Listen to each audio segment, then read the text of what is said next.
donné corps et âme. J'ai fait tous les petits commerces que je pouvais faire pour garder sa maman. J'ai vendu du carburant. Beaucoup le savent ici au Carrefour. Certains hommes même étaient étonnés de me voir porter les bidons de carburant parce que je ne voulais pas que la nourriture manque à la maison. Quand la police est acharnée contre moi par rapport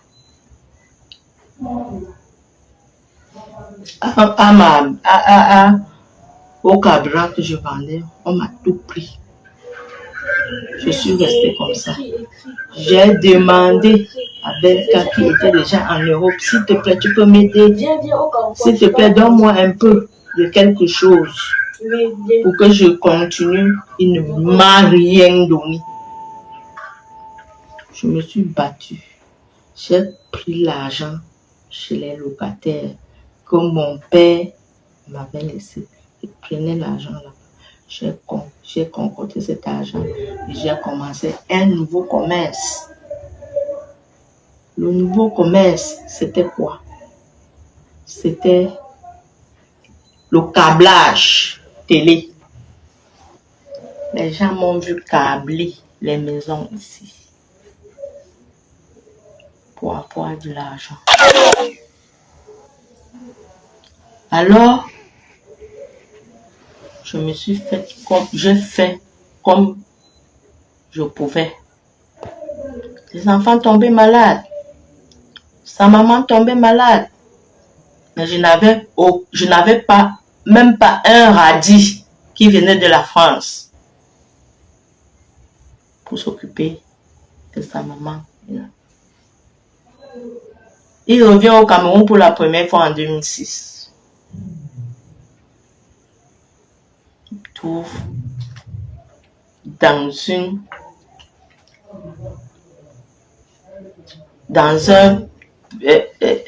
macabre terrible. Je veux dire, la maison coulait partout. Les plafonds étaient tombés et tout et tout. Je me débrouillais comme je pouvais. Quand il pleuvait, c'était la course à la montre. Il fallait mettre les assiettes, courir, aller verser de l'eau et revenir. Toujours, c'est tout ce que je faisais. Alors, M. Belka arrive au Cameroun pour la première fois. Après 6 ans, il veut aller dormir à l'hôtel. Je demande en Koti, parce que c'est Koti et moi et une de mes filles sommes allés le prendre, l'accueillir à l'aéroport. Qu'est-ce qu'il fait? Il nous dit qu'il va aller dormir à l'hôtel. Je dis en Koti, non. Parle à ton fils, qu'il vienne voir au moins l'état de la maison où je vis avec sa mère. Avant de rentrer à l'hôtel, Koti me dit, ma fille, tu as raison. Papa Koti va vers lui et lui dit que tu vas dormir à la maison. Il faut que ta maman te voie. C'est ainsi qu'il vient, il dort, il constate. Je lui dis que papa, comme tu es venu pour un spectacle, pardon, change. Le côté de maman même est déjà presque tombé. J'ai même peur que la toiture se renverse sur maman. S'il te plaît. Il fait. Il le fait. Après, ce qui m'a étonné sur Belka Tobi, c'est que il a de l'argent, mais il ne peut pas mettre la famille à l'aise. Alors, je lui ai parlé. Monsieur Belka, comment est-ce qu'on peut être dans la maison? Tu viens d'arriver, tu ne peux pas faire. Oh, je n'ai pas l'argent, je n'ai pas l'argent, je n'ai pas l'argent. Je continuais à travailler pour la maison. Je travaillais pour la maison. Et un jour, M. Belka prend ses valises, il rentre en Europe. Il me laisse avec les factures de lumière. Il me laisse avec les factures un peu partout. Il me demande, va prêter l'argent pour ceci, va me prêter l'argent. Mon argent ne suffit pas, je dois rentrer. J'arrive là-bas, je vais t'envoyer l'argent. Moi, bête. Mais je suis la bête de Dieu.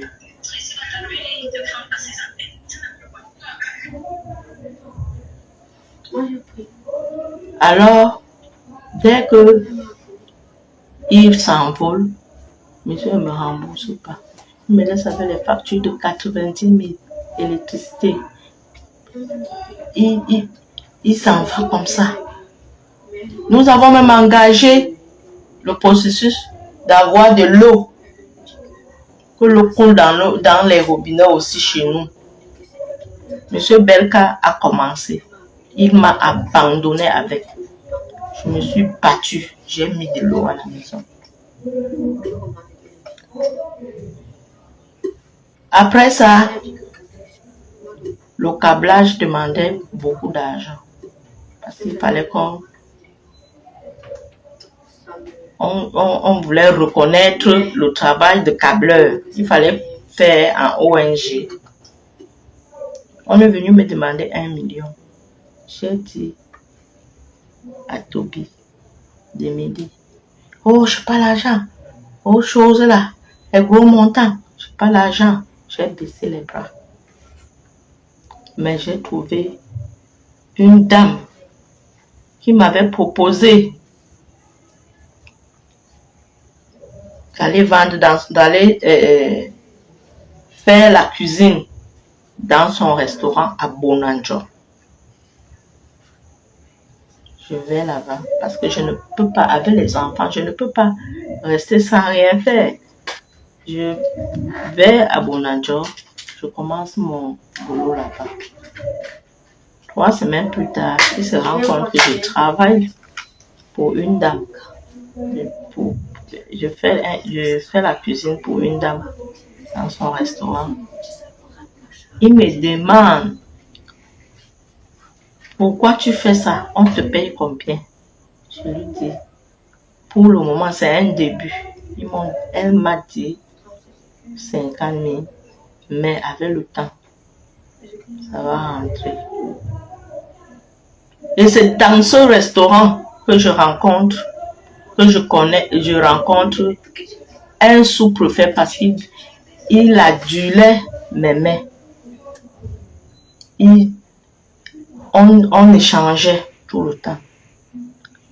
Sa fille, Tracy, vient à la maison. Sortant de chez son oncle, on la maltraitait là-bas. Alors, je prends sur moi, je lui dis, laisse l'enfant ici. Cherchons à la mettre. Et on ne mettait pas l'enfant, là n'allait pas à l'école.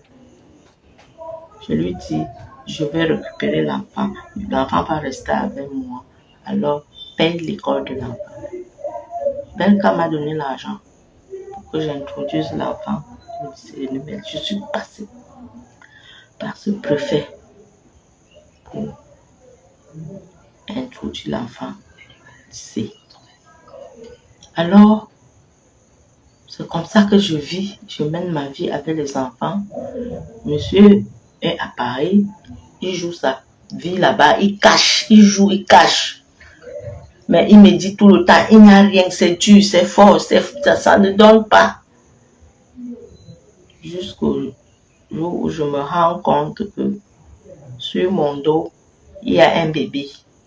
On m'amène 3 h du matin, ce bébé ici, de 10 mois, que j'ai gardé jusqu'aujourd'hui. Cet enfant a 14 ans. Cet enfant fait la classe de 3e anglophone. Comme ça ne suffisait pas, quelques années plus tard, il me ramène les jumeaux. Je sortais d'un Covid où j'étais à 85% atteinte On m'a imposé les jumeaux. Je n'ai rien dit. J'ai fait de mon mieux avec les jumeaux. Mais les injures, à tout moment, les problèmes, quand il vient au Cameroun, il doit créer des problèmes. Il doit créer des problèmes pour fuir les factures qu'il ne paye pas. Je dois rester pas derrière, me débrouiller et payer. Alors, c'est comme ça que j'ai vécu avec ce monsieur jusqu'au jour où, au mois de, en 2000,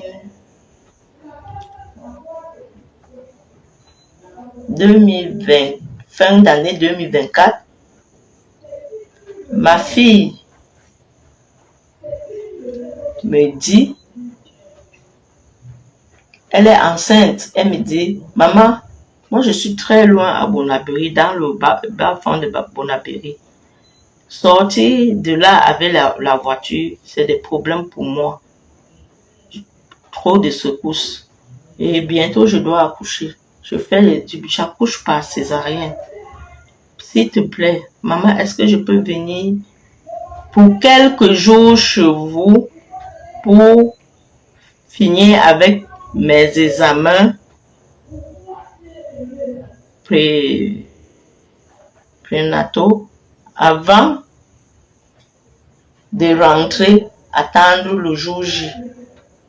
Je lui dis, je demande d'abord à papa s'il va accepter.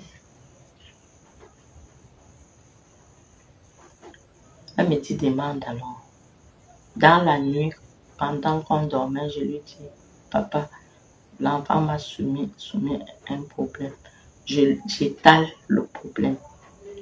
Il me dit, il n'y a pas de problème. Alors, j'appelle l'enfant, je dis à l'enfant, tu peux venir. L'enfant est venu. Il a vu l'enfant. Il n'a pas posé de problème. Et je lui sers à manger. Il mange. Pendant qu'il mange, ses amis viennent. Il dit à ses amis, il pose ce problème à ses amis. J'ai ma fille là qui accouche seulement par césarienne. C'est quoi? Et sa mère veut la prendre ici. Pourtant, je ne voulais pas la prendre ici. C'était juste un passage. Elle était là juste pour accoucher. Elle était là juste pour venir faire ses examens. Elle devait rencontrer les médecins qu'on lui avait demandé de rencontrer avant la césarienne, c'est-à-dire la sage-femme et l'anesthésiste. Alors, après j'entends M. Belka me dire, la fille là ne va pas rester ici, hein. Je ne veux pas les bouddhas chez moi. Je veux pas les bouddhas chez moi. Mon maître qui m'a tenu à l'école primaire vient de me dire que elle peut mourir chez moi. Elle peut mourir chez moi. Je ne veux pas. Il faut qu'elle parte. Hein? Mon maître est un mystique. C'est un mystique.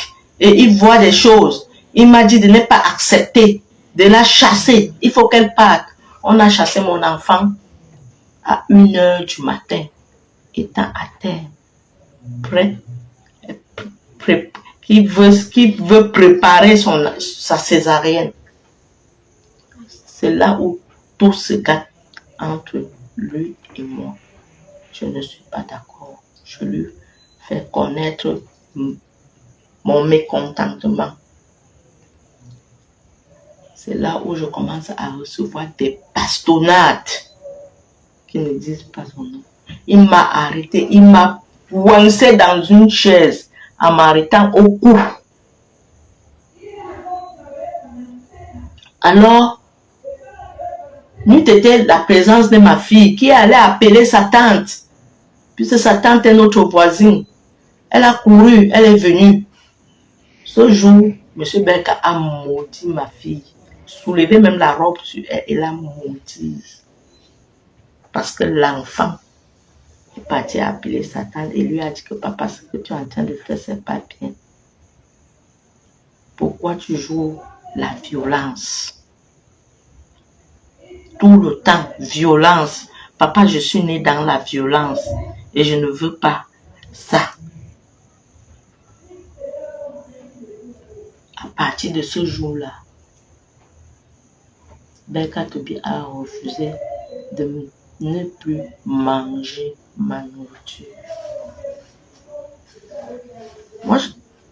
Moi, étant une femme, je suis chrétienne. Je demande, je fais le pas. Je fais le pas. Je vais vers lui, je lui dis que papa, enterrons la hache de guerre. Il me dit non, non, non, il ne veut plus. Il ne veut pas, il ne veut pas. Alors je laisse. Je suis restée. Je suis encore revenue. J'ai fait 3 fois le pas. Il n'a pas voulu. Le 4 janvier 2026, c'est alors là où j'ai tout eu. Il a apporté les gros bras dans la maison. Vous aurez des vidéos, vous verrez une petite vidéo que l'enfant a pu prendre. Et elle a été lynchée après. On a violé son intimité. Elle fait appel à son papa, elle dit à son père qu'on est en train de violer. Son père dit qu'il faut qu'on te fasse ça pour que ta mère ait la honte de sa vie.